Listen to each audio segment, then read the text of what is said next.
Hi ಎಲ್ರಿಗೂ ನಮಸ್ಕಾರ. Drama juniors season 4 ನನಗೆ ಮಕ್ಕಳು ಶೋ ಅಂದ್ರೆ ತುಂಬಾನೇ ಇಷ್ಟ ಅಂಡ್ ವೆರಿ ಹ್ಯಾಪಿ ಈ ಒಂದು ಶೋ ನನಗೆ ಅಪ್ರೋಚ್ ಬಂದಾಗಲೇ ನನಗೆ ತುಂಬಾನೇ ಖುಷಿ ಆಯಿತು.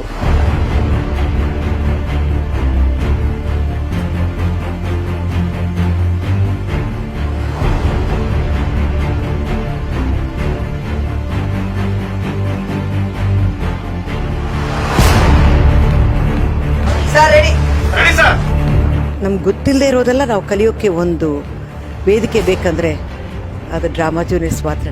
ನಾನು ಜಡ್ಜ್ ಅಲ್ಲ, ಇಲ್ಲಿ ರಾಂಗ್, ಯಾರು ಯಾತಕ್ಕೂ ಜಡ್ಜ್ ಅಲ್ಲ. ನಾನು ಇದರಲ್ಲಿ ಒಂದು ಭಾಗವಹಿಸ್ತಾ ಇದ್ದೀನಿ, ಒಂದು ಅಂಗ ಅಷ್ಟೇ. ತುಂಬ ಖುಷಿ ಆಗ್ತಾ ಇರೋ ಒಂದು ವಿಷಯ ಏನು ಅಂತಂದರೆ, ಒಂದು ಪ್ರೋಮೋ ಒಂದು ಕಾನ್ಸೆಪ್ಟ್ ಆಗುತ್ತೆ. ಆ ಕಾನ್ಸೆಪ್ಟ್ಗೆ ಇಷ್ಟು ಡೆಡಿಕೇಟೆಡ್ ಆಗಿ ಟೀಮು ಅಲ್ಲಿಂದ ಇಲ್ಲಿಗೆ ಟ್ರಾವೆಲ್ ಮಾಡ್ತೀವಿ ಅಂದರೆ ನೋಡೋದಕ್ಕೆ ಇದೆಷ್ಟು ಖುಷಿ ಮತ್ತು ಮಜವಾಗಿರುತ್ತೋ ಅದ್ರ ಹಿಂದೆ ಅಷ್ಟೇ ಡೆಡಿಕೇಶನ್, ಹಾರ್ಡ್ ವರ್ಕ್ ಬೇಕಾಗುತ್ತೆ.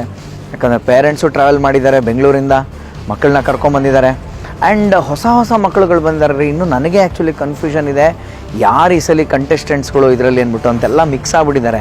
ಯಾಕಂದರೆ ಸೀಸನ್ 2, ಸೀಸನ್ 3 ಈ ಎಲ್ಲ ಮಕ್ಕಳ ಜೊತೆ ಸೀಸನ್ 4 ಮಕ್ಕಳು ಸೇರ್ಕೊಂಡಿದ್ದಾರೆ.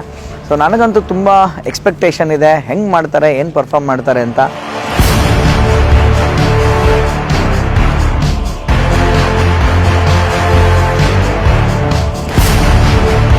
ನಾವಿವಾಗ ಡ್ರಾಮಾ ಜೂನಿಯರ್ ಸೀಸನ್ 4 ಪ್ರಮೋಷನ್ ಮಾಡ್ತಾ ಇದ್ದೀವಿ ರಾಮೋಜಿ ಫಿಲ್ಮ್ ಸಿಟಿ. ಲೆಟರ್ ಕೂತಿದ್ದೀವಿ, ನೆಟ್ ಟೇಕ್ ಆಫ್ ಆಗುತ್ತೆ.